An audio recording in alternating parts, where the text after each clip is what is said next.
Shalom jemaat yang terkasih dalam Tuhan, selamat hari Minggu. Mari kita arahkan hati kita kepada Tuhan, kita mempersiapkan hati kita beribadah kepada Tuhan. Mari bersama-sama kita bangkit berdiri, kita arahkan hati kita.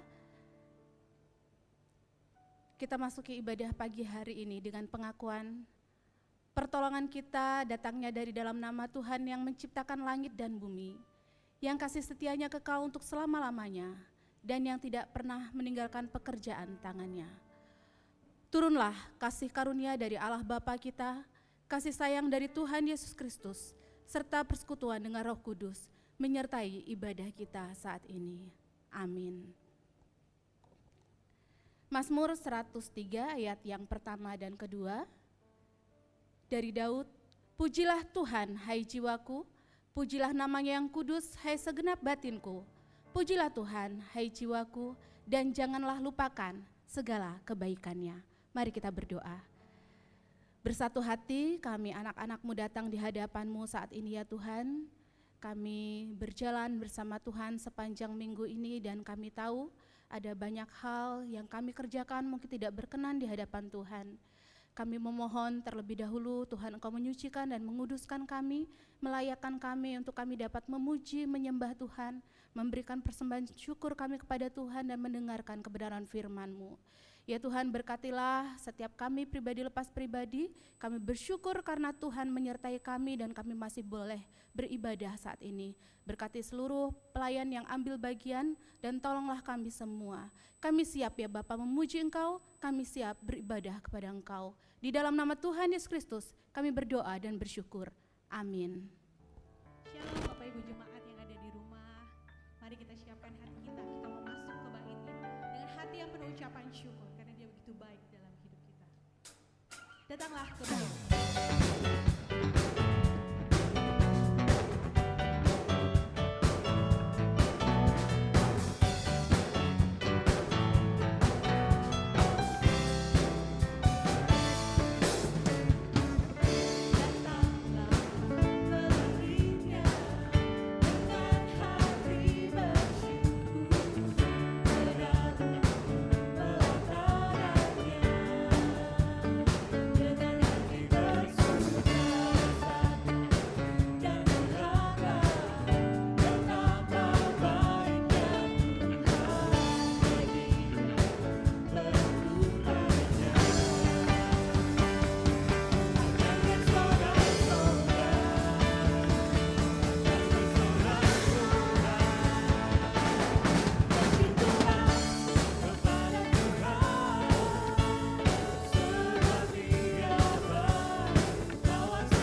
rindu sebagai anak-anak Tuhan, kita rindu boleh memuliakan Tuhan seumur hidup kita. Kita mau belajar biar Tuhan yang memampukan kita, menyempurnakan kita. Kita rindu kita boleh menjadi seperti Tuhan. Biarlah kita seperti bejana yang siap. Kita mau serahkan hidup kita di Tuhan. Bagaikan bejana siap dibentuk mengikat hidupku di tangan.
Mari kita berdoa.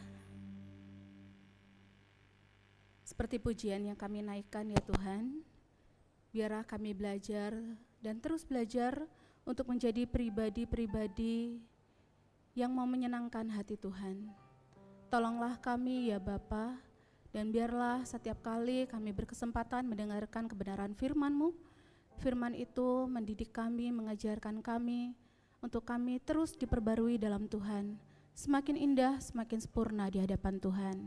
Sebentar kami hendak mendengarkan kebenaran firman-Mu, berbicaralah Tuhan, biarlah kami persiapkan hati, pikiran, dan jiwa kami, dan kami rindu apa yang menjadi isi hati Tuhan dapat disampaikan kepada kami. Berkatilah hamba-Mu dan berkatilah kami semua. Terima kasih Tuhan, di dalam nama Tuhan Yesus Kristus, kami berdoa dan bersyukur. Amin. Ya, Bapak Ibu yang terkasih di dalam Tuhan, jemaat yang ada di rumah,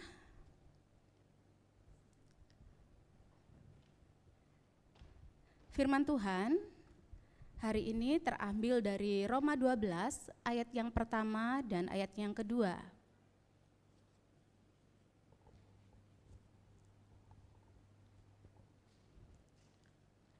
Roma 12 ayat yang pertama dan ayat yang kedua. Saya akan bacakan. Karena itu saudara-saudara, demi kemurahan Allah, aku menasihatkan kamu supaya kamu mempersembahkan tubuhmu sebagai persembahan yang hidup, yang kudus dan yang berkenan kepada Allah. Itu adalah ibadahmu yang sejati. Janganlah kamu menjadi serupa dengan dunia ini, tetapi berubahlah oleh pembaruan budimu, sehingga kamu dapat membedakan manakah kehendak Allah, apa yang baik, yang berkenan kepada Allah, dan yang sempurna. Saudara yang terkasih dalam Tuhan, akhir-akhir ini saya banyak dikeluhkan jemaat begitu, karena beberapa waktu harus ada terus di dalam rumah, jarang bisa keluar juga terbatas sekali, ibadah juga dari rumah. Ternyata banyak juga yang mengalami kejenuhan.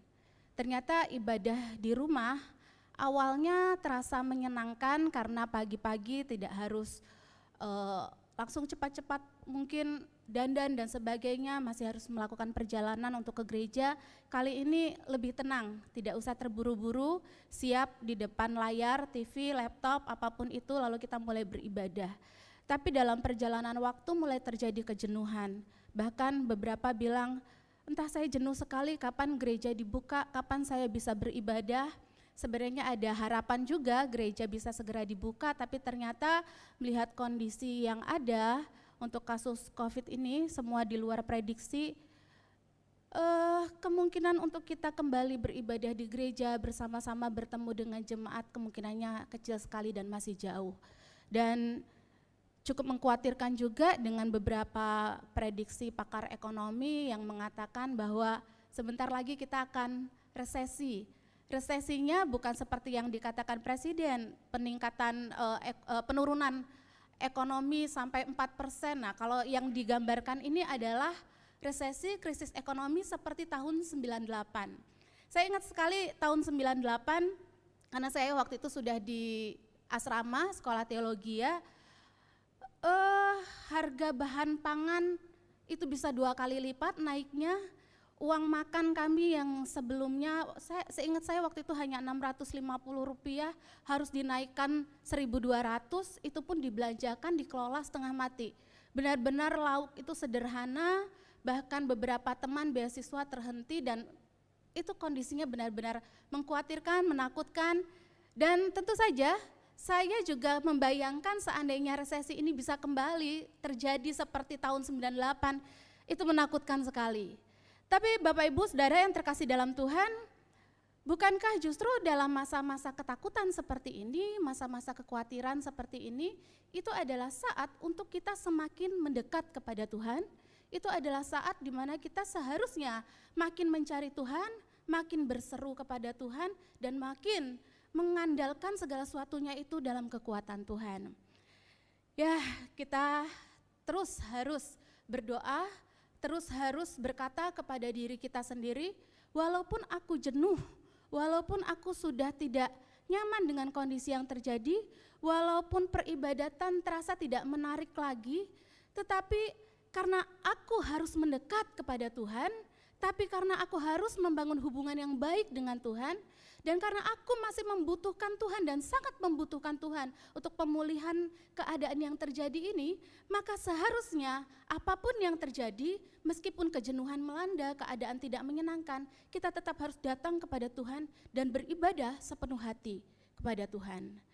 Bapak Ibu, Saudara, beberapa di awal-awal berkata, saya di masa-masa COVID ini keuntungannya adalah bisa bersama keluarga, buka YouTube rohani, di situ ada khotbah-khotbah, ada pengajaran, PA dan sebagainya, dan saya merasa hubungan saya dengan keluarga makin dekat dan makin rohani. Saya mau mengatakan kalaupun kita terlalu banyak belajar juga, sementara hati kita, hubungan kita dengan Tuhan bermasalah, saya mau mengatakan hati-hati juga, nanti kita seperti Farisi-Farisi masa kini, terlalu tahu banyak teori-teori tentang hal-hal rohani, lalu kita merasa diri kita sudah mengupgrade diri secara rohani, tapi tanpa kita sadari sebenarnya iman kita sedang goncang, sedang goyah, dan sebenarnya apa yang kita lakukan, ritual-ritual yang kita kerjakan itu ritual belaka dan benar-benar bukanlah ibadah yang benar, bukanlah ibadah yang sejati di hadapan Tuhan. Paulus dalam kitab Roma yang tadi ayatnya saya bacakan, dia berkata, karena itu saudara-saudara, demi kemurahan Allah aku menasihatkan kamu, supaya kamu mempersembahkan tubuhmu sebagai persembahan yang hidup, yang kudus dan yang berkenan kepada Allah, itulah ibadahmu yang sejati. Demi kemurahan Allah.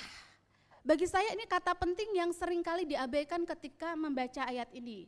Kita biasanya lebih fokus ke mempersembahkan tubuh, lebih fokus ke memberikan persembahan yang hidup, yang kudus, dan yang berkenan kepada Allah. Lalu demi kemurahan Allah, ini yang seringkali kita abaikan. Akhirnya kita saling menuntut untuk saling beribadah, bukan saling beribadah maksud saya, tapi beribadah dengan baik, dengan benar. Kita saling menuntut untuk menyenangkan hati Tuhan, untuk melakukan sesuatu yang memperkenan hati Tuhan, tapi kita sendiri lupa dengan apa yang harusnya kita kerjakan sebagai wujud ibadah yang sejati dari diri kita pribadi di hadapan Tuhan. Saya mau membahas lebih dulu, kalau kita tahu bahwa kondisi karena COVID ini mengerikan, katanya sekitar bulan Oktober diduga berarti stok ruangan untuk isolasi itu habis. Bahkan Gubernur Bandung ya, Jawa Barat sempat berkata bahwa ya sudah nanti dialihkan saja, kalau di Jakarta kepenuhan dialihkan saja di Bogor dan sekitarnya atau nanti dialihkan ke Bandung. Supaya jangan sampai ada PSBB Jakarta, karena kalau PSBB Jakarta benar-benar ada, kemungkinan besar resesi itu akan makin parah. Nah kalau resesi makin parah, ya dampaknya karena ini jantungnya Indonesia, kota Jakarta ini ya, apa yang terjadi begitu ya untuk daerah yang lain. Ya kita tahu dampak resesi, makin banyak orang kehilangan pekerjaan, yang miskin semakin miskin, banyak usaha yang tutup dan sebagainya. Itu sebabnya tidak boleh ada PSBB karena aktivitas ekonomi harus bergerak kembali. Ya menakutkan, mengerikan, menyeramkan, belum lagi ketakutan masalah ekonomi, ketakutan masalah sakit penyakit, secara rohani juga kita sudah tidak sehat karena kita merasakan kejenuhan yang luar biasa. Lalu apa yang mau kita kerjakan dalam kondisi seperti ini? Yang harus kita kerjakan adalah kita makin mendekat kepada Tuhan, kita makin datang kepada yang empunya alam semesta ini. Karena satu-satunya kekuatan yang bisa membebaskan kita adalah Allah. Bukannya kita justru makin menarik diri, makin menjauh diri, dan makin mengikuti apa yang menjadi kehendak kita sendiri. Itu sebabnya dikatakan persembahkanlah tubuhmu. Tubuh berbicara tentang diri kita seutuhnya, persembahan yang hidup. Persembahkanlah tubuhmu sebagai persembahan yang hidup. Saya cari-cari kata hidup ini maksudnya bagaimana. Bapak Ibu Saudara, anak-anak sekolah terutama ya, kalau ditanya ini pelajaran biologi, ciri-ciri makhluk hidup itu apa ya begitu? Ciri-ciri makhluk hidup, makan, minum, bergerak, bernafas, tumbuh, berkembang, iritabilitas gitu ya, peka terhadap rangsangan, menyesuaikan diri terhadap lingkungan, adaptasi, berkembang biak, reproduksi, lalu melakukan pembuangan juga zat-zat yang tidak berguna, ya itu ciri-ciri makhluk hidup. Oke, saya sedikit alegoris. Kalau Anda dikatakan sebagai pribadi yang hidup secara rohani, tentu saja berarti Anda memenuhi ciri-ciri ini. Pertama, Anda butuh makanan dan minuman rohani. Anda butuh air yang hidup yaitu Kristus, Anda butuh makanan yaitu firman Allah. Makanan itulah yang menjadi sumber energi rohani kita untuk menjadi semakin kuat. Kalau dikatakan bahwa Anda bertumbuh secara rohani atau hidup secara rohani itu berarti Anda bergerak, ya berarti kita jangan statis dan diam di tempat. Lalu kita enggan, kita jenuh untuk melakukan apapun. Yang paling mengerikan adalah ketika ibadah sudah dikirimkan ke rumah saudara, tapi saudara masih jenuh untuk beribadah, menunda-nunda untuk beribadah. Mungkin karena itu sifatnya rekaman bisa ditunda beberapa jam kemudian atau lebih sore, lebih malam, atau mungkin nantilah tunggu besok, Senin, Selasa, Rabu. Jadi kadang-kadang saya pribadi cukup memantau begitu ya untuk rekaman yang Gereja Isa Al-Masih Raja Wali buat. Oh jam segini yang sudah selesai ibadah sekian. Nanti nunggu sampai sore, rata-rata sekian. Lalu besok Senin, Selasa nambah terus ya. Ya enggak apa-apa sih kalau nambah itu adalah jemaat yang rindu untuk mengulang firman Tuhan atau mengulang menikmati, atau mungkin yang menyaksikan adalah orang-orang dari tempat yang lain. Tapi kalau diperhatikan siklusnya, pasti terjadi sesuatu yang membuat tidak tepat waktu ketika kita beribadah, tidak tepat waktu ketika kita datang menghadap Tuhan. Gereja memang tidak terbatas oleh gedung, tapi satu komunitas bersama yang menyembah bersama dalam satu naungan Gereja Isa Al-Masih Raja Wali, kita adalah anggota gereja lokal yang sedang beribadah bersama-sama. Seharusnya itu dilakukan bersama-sama, walaupun kan boleh kapan saja. Oke, tidak ada batasan untuk kita belajar firman Tuhan. Tapi ketika kita berbicara tentang ibadah yang korporat, tentu saja itu harus dilakukan bersama-sama. Lalu kita berbicara juga tentang bahwa hidup orang percaya dia membutuhkan nafas, sementara nafas dari orang percaya, nafas dari orang Kristen adalah berdoa. Sudahkah saudara berdoa? Itu menjadi pertanyaan besar. Lalu tumbuh dan berkembang, sudahkah kita bertumbuh? Sudahkah kita juga peka terhadap segala sesuatu yang terjadi di sekitar kita? Atau kita lebih peka terhadap sesuatu yang terjadi pada diri kita sendiri? Bisakah kita beradaptasi dengan keadaan yang ada? Bisakah kita berbuah lebat? Ya, bereproduksi ya. Firman Tuhan kepada Adam dan Hawa berkata, beranak cuculah. Mungkin itu diartikan secara langsung itu punya anak, begitu, punya keturunan. Tetapi secara rohani berbicara tentang generasi ilahi yang kita bentuk. Itu adalah generasi ilahi yang mengalami, mendapatkan pembinaan dari hidup kita. Dan tentu saja sudahkah kita dapat, sudahkah kita lakukan hal yang demikian? Sudahkah kita mengerjakan yang baik? Lalu ekskresi, pengeluaran zat sisa, oke, saya berkata seperti ini sepertinya alegori sekali. Tapi saya berkata di dalam dirimu yang tidak berguna, yang tidak berkenan di hadapan Tuhan sudah dibereskan atau belum? Sudah disingkirkan atau belum? Kalau kita mau berkata, aku mau mempersembahkan tubuhku di hadapan Tuhan sebagai persembahan yang hidup, tentu saja itu semua harus dikerjakan dengan baik. Saudara yang terkasih dalam Tuhan, di Bandung ada satu jemaat yang untuk kami ini cukup menarik perhatian. Dia berkebutuhan khusus. Saya tidak tahu kalau daya fikirnya apakah dia sampai di titik idiot, tapi sepertinya tidak karena bisa diajak bicara. Tetapi secara fisiknya benar-benar memang seperti ya kalau kita melihat orang-orang berkebutuhan khusus dengan tangan yang menekuk begini ya kalau berjalan dan dia susah untuk menulis atau mengerjakan sesuatu, kakinya satu juga karena lebih pendek jadi dia harus pakai ujung jarinya untuk melangkah. Secara fisik sama sekali tidak memungkinkan dia untuk berjalan jauh. Lalu dia juga susah ngomong karena kalau dia mencoba bicara selain kita susah juga untuk mengerti apa yang dia katakan, kadang-kadang juga air liurnya menetes begitu ya karena dia kesulitan sekali. Tapi yang luar biasa, bagi saya namanya Yanto begitu. Yang paling luar biasa adalah setiap kali kami mengadakan kegiatan-kegiatan, dia orang pertama yang mendaftar. Setiap kali kita adakan pengumuman, akan dibuka pelatihan penginjilan. Berapa kali pertemuan, dia orang pertama yang mendaftar. Dia bisa menulis, tapi menunggu dia menulis itu seperti kita menunggu anak-anak kelas 2 SD atau kelas 3 sudah lancar ya. Kelas 1 atau kelas 2 SD menulis besar-besar begitu. Dia akan daftarkan namanya. Di acara pria dia hadir, di acara yang lain dia hadir. Lalu satu kali dia datang bawa plastik begitu di jam kantor, dia datang bawa plastik, lalu dia cari ini buat hamba Tuhan dengan gayanya yang cadel. Nah karena saat itu masa-masa dekat dengan Imlek, dia bawa kue keranjang, diplastikin satu-satu dia bagi untuk hamba-hamba Tuhan.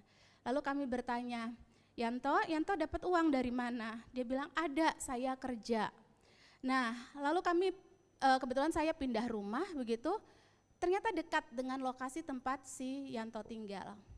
Lalu saya bertanya dengan tetangga-tetangga sekitar, Yanto itu terlalu baik Bu orangnya.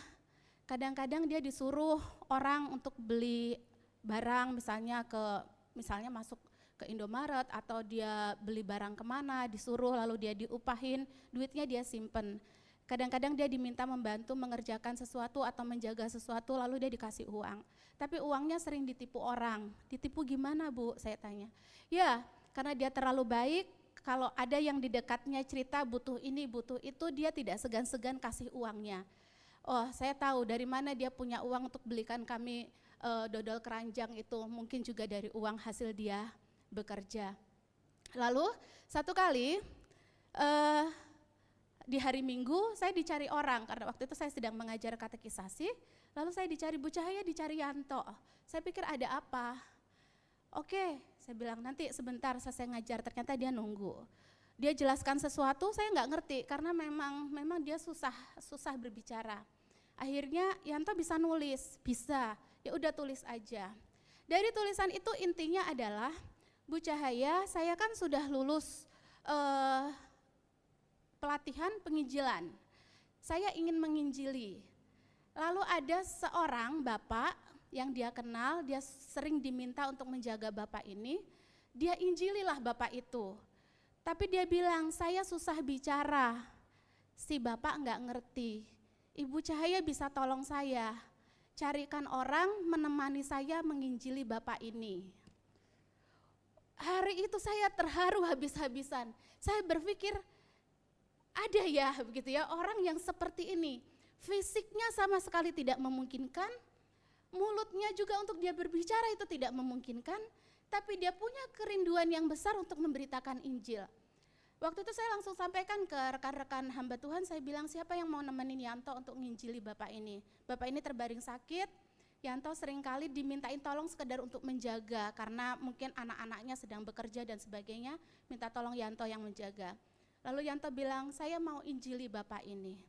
Dan karena juga laki-laki akhirnya rekan rohaniwan yang mendampingi dan akhirnya si bapak itu diinjili. Saudara yang terkasih dalam Tuhan, bagi saya secara pribadi, Yanto secara fisik, secara keutuhan dia bukan siapa-siapa, tetapi dia tahu bagaimana menjadi pribadi yang sungguh-sungguh memberikan ibadahnya yang sejati bagi Tuhan. Dia mengikuti setiap kegiatan ibadah yang ada, dengan tulus dia berjalan kaki dengan jalan yang terpincang-pincang. Dia bawa Alkitab di tangan yang satu yang sedikit kuat, sementara tangan yang satu benar-benar seperti tidak ada tenaga. Dan dia menulis juga dengan tangan yang satunya yang lebih kuat. Dia bawa dengan cara yang sebenarnya kalau kita lihat secara fisik sama sekali tidak memungkinkan, tapi dengan modal bahwa dia tahu dia harus memberitakan Injil, dengan modal bahwa dia tahu dia harus belajar melayani, dengan modal bahwa dia tahu dia harus beribadah dengan benar, dia lakukan itu dengan benar dan itu sungguh-sungguh mengagumkan. Jadi seringkali ketika dia mendaftar untuk ikut sesuatu, satu kali juga pernah dia mendaftar untuk ikut pelawatan di rumah sakit. Kami tim misi waktu itu setiap Sabtu datang, kami bekerja sama dengan Rumah Sakit Immanuel. kami ikut satu tim dengan tim pelawatan rumah sakit. Lalu biasanya kami mendoakan orang-orang yang sakit, dia mau ikut. Ya, untuk menghibur dia, menyemangati dia, oke, dia kami ajak. Walaupun dia nggak ngomong apa-apa, karena tim itu berdua. Biasanya kalau masuk rumah sakit orangnya nggak boleh banyak, jadi hanya berdua, paling maksimal bertiga. Kita bawa dia untuk menghibur dia supaya dia merasa bahwa dia melayani. Dia pernah mau ikut juga ketika kami kunjungan ke penjara, dan juga mau ikut. Saudara, alangkah luar biasanya pribadi ini, dan saya setiap kali mengingat dia, saya mengingat seseorang yang wah gitu ya, luar biasa. Bahkan saya yang pendeta saja ketemu orang di luar sana dan kemudian langsung punya inisiatif menginjil, itu tidak semudah itu. Benar-benar harus cari kesempatan. Tapi Yanto, dia punya banyak kesempatan, dia manfaatkan. Bahkan ketika dia sadar, fisiknya terbatas, kemampuannya terbatas, dia datang ke hamba Tuhan dan dia minta tolong supaya jiwa ini tetap dimenangkan bagi Tuhan. Kita lanjutkan lagi, persembahan yang hidup, lalu yang kudus. Ketika berbicara persembahan yang kudus, saudara, kudus itu berbicara tentang keterpisahan, kekhususan di hadapan Tuhan. Kudus itu berarti seseorang yang dikhususkan tersendiri untuk Allah. Kalau kita berbicara kita kudus, bukan berarti kita eksklusif, lalu kita nggak mau dekat-dekat sama orang di luar sana. Itu orang berdosa, orang kafir, bukan demikian. Tetapi kita harus menjadi pribadi yang berbeda. Tadi di ayat yang kedua dikatakan, janganlah kamu menjadi serupa dengan dunia ini. Saudara yang terkasih dalam Tuhan, kita kudus, dikhususkan bagi Allah. Tapi bukan berarti kita eksklusif. Tetapi walaupun kita membaur di tengah-tengah masyarakat, bukan berarti kita boleh sama dengan dunia ini. Kita punya kelakuan yang sama, punya gaya hidup yang sama, kita punya cara kerja yang sama. Lalu apa bedanya kita orang-orang yang sudah dikuduskan dengan orang di luar sana? Jadi kalau berbicara kamu adalah pribadi yang kudus, ya kita harus beda, jangan sama. Kalau kita sama, ya siapa kita? Sama saja dengan dunia. Saudara, ketika berbicara tentang kekudusan, mari koreksi diri kita. Mari koreksi betul-betul. Bahkan ketika kita terpaksa mungkin, terdesak mungkin, harus melakukan hal-hal yang salah, alangkah baiknya kalau kita cepat tunduk di hadapan Tuhan dan memohon pengampunan daripada Tuhan. Tuhan panjang sabar, tapi bukan berarti Tuhan senang dibuat main-main. Tuhan penuh pengampunan, tapi Tuhan tidak suka dengan pribadi yang munafik. Saudara, seringkali kita berbicara yang benar, kita berbicara yang indah, yang manis, tapi sebenarnya hati kita di dalam sini penuh dengan kekotoran. Seringkali kita berbicara hal-hal rohani, tapi ketika itu dikorek benar-benar, apakah itu bersih, apakah itu beres, apakah benar itu kudus, ya nggak tahu. Jadi alangkah baiknya ketika kita mengkoreksi diri setiap hari dan mohon pengudusan dari Tuhan. Satu hal yang saya kagumi dari Ayub adalah setiap kali anaknya habis berpesta pora, pagi-pagi benar dia akan bakar korban. Korban itu adalah korban penebusan untuk dosa pelanggaran anak-anaknya. Kenapa? Dia berkata, aku nggak tahu anakku waktu pesta-pesta kemarin atau sepanjang minggu kelakuannya seperti apa. Adakah hal-hal yang cemar, adakah hal-hal yang tidak berkenan di hadapan Tuhan, aku tidak tahu apakah itu ada atau tidak. Tapi aku mau minta kepada Tuhan. Bahkan sebelum mereka minta ampun, aku sebagai imam di rumahku, aku lebih dulu minta ampun kepada Tuhan dengan membakar korban. Disitulah kesetiaan Ayub terlihat dan Tuhan berkenan atas hidupnya. Saya lanjutkan kembali. Persembahkanlah juga yang berkenan kepada Allah. Berkenan kepada Allah itu bukan kita mengaku. Yang penting saya diperkenan Allah. Yang penting Tuhan senang. Bukan seperti itu maksudnya. Betul, yang penting diperkenan Allah, yang penting Tuhan senang, itu betul. Tetapi kita tidak pernah bisa mengukur Tuhan senang atau tidak. Tuhan berkenan atau tidak. Yang bisa mengukur ya Tuhan sendiri. Tapi paling tidak kita melakukan sesuatu yang berkenan kepada Allah. Kita mempersembahkan diri yang berkenan kepada Allah. Kata berkenan kepada Allah itu berarti kita mengarahkan diri, kita setuju, kita cocok, kita mengizinkan dengan senang hati untuk kita berfokus kepada Allah. Nah, yang seringkali tidak kita sadari adalah aku harus beribadah, aku harus melayani, aku harus melakukan yang baik. Tapi aku haruskah berkenan kepada Allah? Itu orang seringkali tidak sadar. Aku harus berkenan kepada Allah itu maksudnya adalah bahwa yang aku lakukan ini memang karena aku mencintai Allah, karena memang aku mengasihi Allah. Jadi aku orang yang beriman kepada Allah, aku orang yang percaya kepada Allah, aku orang yang menyembah Allah. Itu yang dimaksudkan dengan berkenan kepada Allah. Tentang Allah berkenan atau tidak, standarnya sebenarnya jelas. Persembahkanlah tubuhmu sebagai persembahan yang hidup, yang kudus dan berkenan kepada Allah. Itu ibadah yang sejati ya. Kalau kita bisa memenuhi, berarti Tuhan berkenan kepada kita. Tapi yang penting fokus kita dulu. Saudara, ketika berkata, aku kok jenuh ya ibadah. Nah, ada jemaat yang bilang seperti itu sama saya langsung berkata, kita ibadah sedang menyenangkan diri sendiri atau kita sedang menyenangkan Tuhan? Bukankah ibadah itu adalah bentuk pengabdian diri kita kepada Tuhan? Bukankah ibadah adalah bentuk sujud syukur kita di hadapan Tuhan? Jadi mungkin kita bisa memberikan masukan untuk yang mengemas ibadah supaya ibadah lebih asik, lebih menyenangkan. Oke, itu tidak apa-apa. Tapi satu hal yang perlu kita ingat adalah saya sedang berbakti kepada Tuhan saya. Saya sedang sujud syukur kepada pencipta saya. Saya sedang berbuat bakti dan mengabdi. Kata ibadah itu dari kata aboda yang berarti adalah bekerja, melayani, worship gitu ya. Sujud syukur, menyembah, lalu saya melayani. Dan kata ebed itu sama dengan budak. Jadi posisi ketika kita beribadah kepada Allah sama seperti posisi budak yang mengabdi kepada tuannya. Nah, kalau namanya budak punya hak apa sih gitu loh. Budak itu milik sepenuhnya dari tuannya. Jadi kalau dia mengabdi ya itulah ibadah. Jadi kalau kita sedang berbakti ya berbaktilah. Abaikan dulu segala sesuatunya. Tentang masukan ini, itu dan sebagainya, silahkan saja berikan masukan. Tapi jangan lupakan esensi utama dari ibadah. Saya sedang berbuat bakti kepada Tuhan. Saya sedang mengabdi kepada Tuhan. Dan kalau kita datang di waktu yang tepat mengabdi kepada Tuhan, itulah ibadah yang sebenarnya.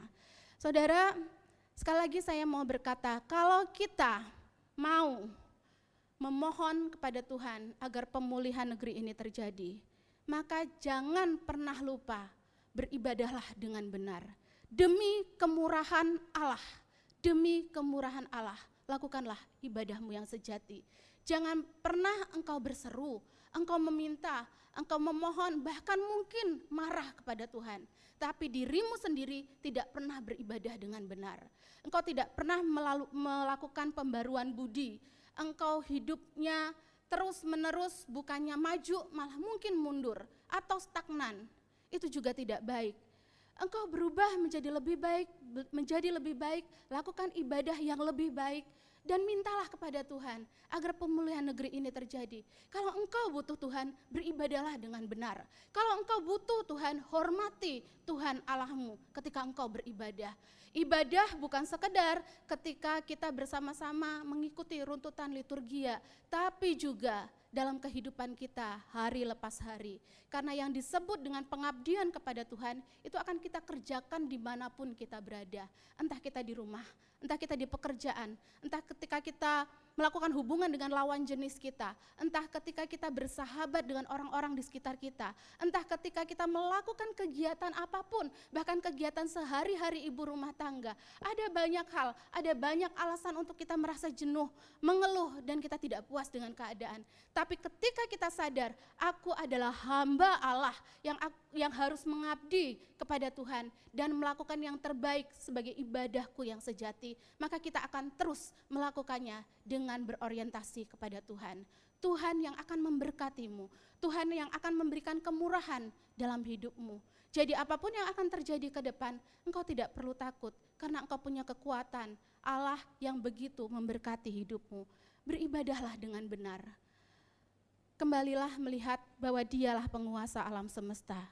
Kita beribadah karena Tuhan. Kita beribadah bagi Tuhan. Kita beribadah untuk Tuhan. Kita sedang berbakti kepada Tuhan. Tuhan yang kita butuhkan. Engkau tidak usah beribadah kalau engkau sudah tidak butuh Tuhan. Tapi kalau engkau masih memerlukan Tuhan, beribadahlah dengan benar. Saudara, mari kita nikmati firman Tuhan saat ini. Mari kita juga merefleksi diri dalam keadaan yang ada. Saya pribadi pun menyadari bahwa ada titik kelelahan, titik kejenuhan, titik ketidakpastian. Tapi kalau kita bersama-sama, bersatu hati memohon pengampunan pada Tuhan atas dosa-dosa yang ada di muka bumi ini, saya percaya pemulihan pasti terjadi. Ketika nama Tuhan kembali ditinggikan, ketika kita bersatu hati, bersujud di hadapan Tuhan, dan sungguh-sungguh menyembah Tuhan, maka percayalah Tuhan akan turun tangan. Tuhanlah kekuatan kita. Saya tidak tahu masa-masa ini karena semua di luar prediksi, tapi kita percaya bahwa ketika Tuhan sudah turun tangan, segala sesuatunya akan pulih sempurna. Mari kita bersama-sama berdoa. Kami bersyukur Tuhan untuk firman-Mu, biarlah kami kembali kepada Tuhan, kembali melihat bahwa ketika kami beribadah, kami sedang menyembah Tuhan. Dalam kehidupan kami lepas pribadi, apapun yang kami kerjakan, kami sedang mengerjakannya untuk kemuliaan Tuhan. Dan ketika berbagai tantangan datang menghimpit kami juga mencoba mencari maksud Tuhan di dalamnya. Dan kami percaya ya Bapa, Engkaulah kekuatan satu-satunya yang akan membebaskan kami dari setiap pergumulan kami. Terima kasih Tuhan, pulihkanlah diri kami pribadi lepas pribadi, untuk kami menjadi orang-orang yang berkenan di hadapan Tuhan. Terima kasih untuk firman-Mu ya Bapa. Di dalam nama Tuhan Yesus Kristus kami berdoa dan bersyukur. Amin. Pembacaan Warta Jemaat Gereja Isa Al-Masih Raja Wali tanggal 20 Desember 2020. Shalom jemaat Tuhan yang terkasih di dalam Tuhan. Tanpa terasa kita sudah akan mengakhiri tahun 2020 yang begitu banyak rintangan, yang begitu banyak masalah. Tapi kita bersyukur sekarang kita sudah memasuki hingga minggu Advent yang keempat, budget Natal dan Tahun Baru. Diberitahukan kepada jemaat bahwa kebutuhan dana Natal dan Tahun Baru ada sebesar 58 juta rupiah. Dana yang sudah masuk sebesar 47.450.000 rupiah. Kekurangan dana yang masih dibutuhkan sebesar 10.550.000 rupiah.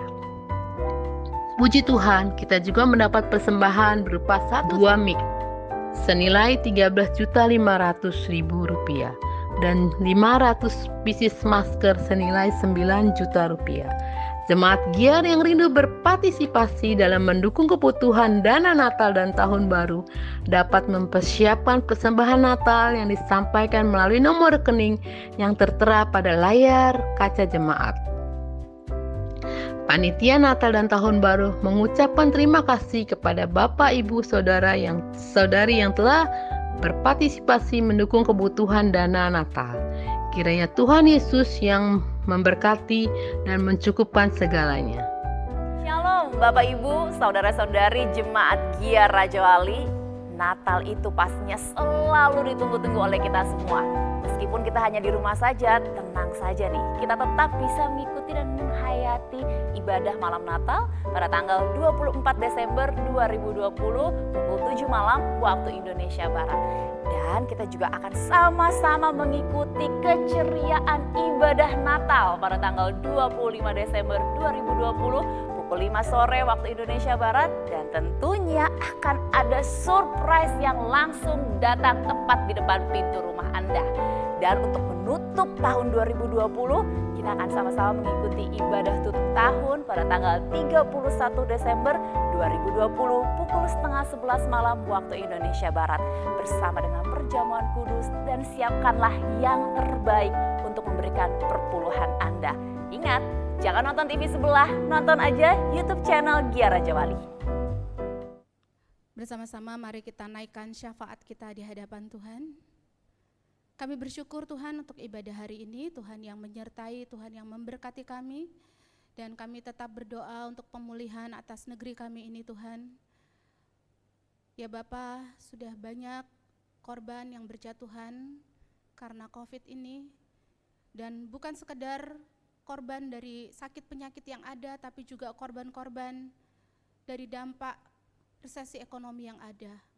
Kami tetap mohon ya Bapa, belas kasihan-Mu turun atas kami, dan Engkaulah yang turun tangan untuk menyelesaikan pandemi ini. Tolonglah kami ya Tuhan, tolonglah kehidupan kami pribadi lepas pribadi. Ketika hati kami mulai merasakan suam dan jenuh, biarlah Roh Kudus yang bekerja di dalam hati kami, untuk kami mengingat bahwa kami tetap membutuhkan Tuhan, dan kami harus beribadah dengan benar di hadapan Tuhan. Terima kasih ya Tuhan, terima kasih, dan kami bersyukur untuk setiap kesempatan Tuhan menyertai anak-anak-Mu yang terus mengambil bagian untuk melayani Tuhan. Biarlah Engkau juga yang memberkati kehidupan pribadi lepas pribadi, kesehatan, kekuatan, penghiburan, dan pertolongan terus Tuhan sediakan. Apapun yang mereka kerjakan dalam aktivitas mereka masing-masing, Kau juga yang membuatnya berhasil. Terima kasih Engkau berkati gereja-Mu ini Tuhan, dan kami percaya Engkaulah Allah pemilik gereja ini, maka Engkau juga yang akan menyertai perjalanan gereja ini. Terima kasih Tuhan Yesus, terima kasih untuk ibadah yang indah saat ini. Kami menyerahkan segala sesuatunya hanya di dalam nama Tuhan Yesus Kristus. Dan saat ini jemaat yang terkasih dalam Tuhan, mari bangkit berdiri bersama-sama, arahkan hatimu kepada Tuhan, dan terimalah berkat Tuhan. Tuhan memberkati engkau dan melindungi engkau. Tuhan menyinari engkau dengan wajah-Nya dan memberi engkau kasih karunia. Tuhan menghadapkan wajah-Nya kepadamu dan akan memberi engkau damai sejahtera senantiasa. Amin. Ada Yesus di hatiku.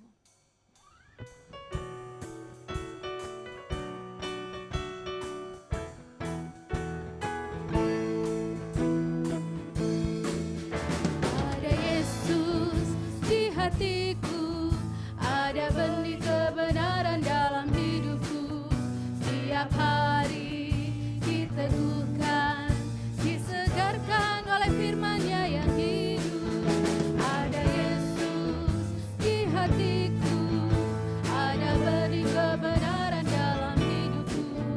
Setiap hari diteguhkan, disegarkan oleh firman-Nya yang hidup. Makin berakar di dalam Tuhan, makin dalam makin kuat di dalam Tuhan. Makin berakar di dalam Tuhan, makin dalam makin kuat, makin dalam makin kuat di dalam Tuhan. Selamat hari Minggu, bersaat teduh sejenak. Tuhan Yesus memberkati.